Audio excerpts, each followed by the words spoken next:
I recently read Indistractable by Nir Eyal. Every distraction is preceded by a period of discomfort. The urge to check our phone is usually preceded by a period of boredom. The pressure to say yes to a meeting request is preceded by a period of anxiety, because rejecting someone is socially taboo. And the urge to overindulge and overeat is usually preceded by a period of stress. When you and I feel discomfort, either in the form of boredom, social anxiety, or stress, our mind craves relief and seeks distraction. The only way to handle distraction is to learn to handle the uncomfortable urges that lead to distraction. And to handle uncomfortable urges, we first need to understand them. An urge is like a wave. If you're standing on an ocean shore, you'll see a wave build up in the distance, then watch it crest as it comes to the shoreline and crash before it hits your feet. When you have an urge to check your phone, it will behave the same way. It will get stronger and stronger, but if you don't give in, the urge will crest and naturally subside. In 2010, a group of researchers asked flight attendants who smoked to rate their cravings for a cigarette during flights and between flights. All the flight attendants' cravings dropped after the smoke break between flights, regardless if they smoked or not. When you and I have the urge to check our phone, or say yes to every request, or binge on junk food, we just need to imagine that we're a surfer riding the wave of internal discomfort. As silly as this mental technique sounds, it's a proven tool to curb cravings. On a 7-day study, smokers who practice surfing their urge for a cigarette reduced their cravings by 37%. Author Nir Eyal has found that almost every urge that leads to distraction lasts less than 10 minutes. That's why he frequently uses the 10-minute rule. In the book he says, "If I find myself wanting to check my phone as a pacification device, when I can't think of anything else better to do, I tell myself, it's fine to give in, but not right now. I have to wait just 10 minutes. This technique is effective at helping me deal with all sorts of potential distractions, like Googling something rather than writing, eating something unhealthy when I'm bored, or watching another episode on Netflix when I'm, quote, too tired to go to bed. If surfing an urge for up to 10 minutes seems hard, try another scientifically proven method to reduce the urge. Imagine you're seated beside a gently flowing stream. Now imagine leaves are floating down that stream. As you feel discomfort, imagine taking that discomfort out of your body and placing it on a leaf and watching it slowly float down the stream out of sight.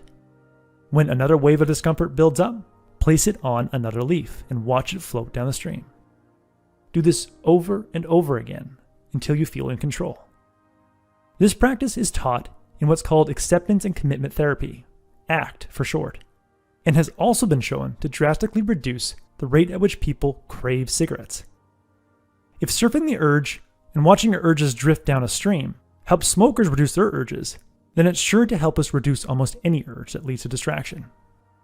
But what if you don't have enough willpower to do these exercises? You may have heard of the term ego depletion, a term popularized by psychologist Roy Baumeister in the book Willpower, which explains the phenomena of exhausting your willpower after a long day of making decisions, which makes it impossible to resist temptations, like a delicious bowl of ice cream at the end of the day.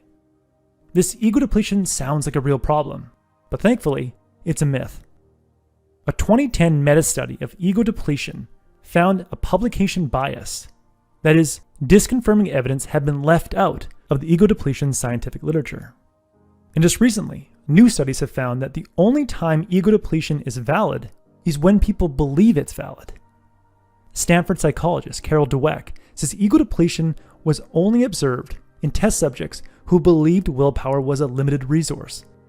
Believe you can't resist an urge, and you'll be right. But believe you have an inexhaustible willpower reserve, and you just might have the strength to let an urge rise and fall without giving in. Willpower, it turns out, is just like any other emotion. You can't run out of willpower over the course of a day, just like you can't run out of happiness over the course of a day. Willpower, like happiness, can always be restored by altering your mindset. If you see every setback as an opportunity and practice gratitude, your happiness will increase. Just as if you believe that every second you resist an urge makes you stronger and more likely to continue resisting the urge, you'll find the willpower you need to get past the urge. But in case you forget this knowledge in times of temptation, leverage pacts. Author Nir Eyal explains 3 types of pacts: effort packs, price packs, and identity packs. Effort packs are pretty straightforward. You simply add effort between you and the thing you want to stop doing. A great example of this is the K-Safe. The K-Safe is a device that locks tempting treats, like Oreo cookies and Reese's Pieces, in a container with a timer. Nir says, you could smash the container with a hammer or run out and buy more cookies, but that extra effort makes those choices less likely. Price packs are just what they sound like. Packs that cost you money if you break them. If you want extra leverage over your junk food cravings, promise a friend you'll burn a $100 bill taped to your bathroom mirror and send them a video of that burning bill if you eat a chocolate bar.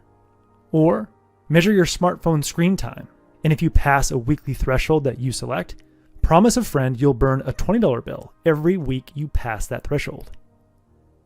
The last type of pact is an identity pact. Identity pacts require telling the world who you are and what you don't do.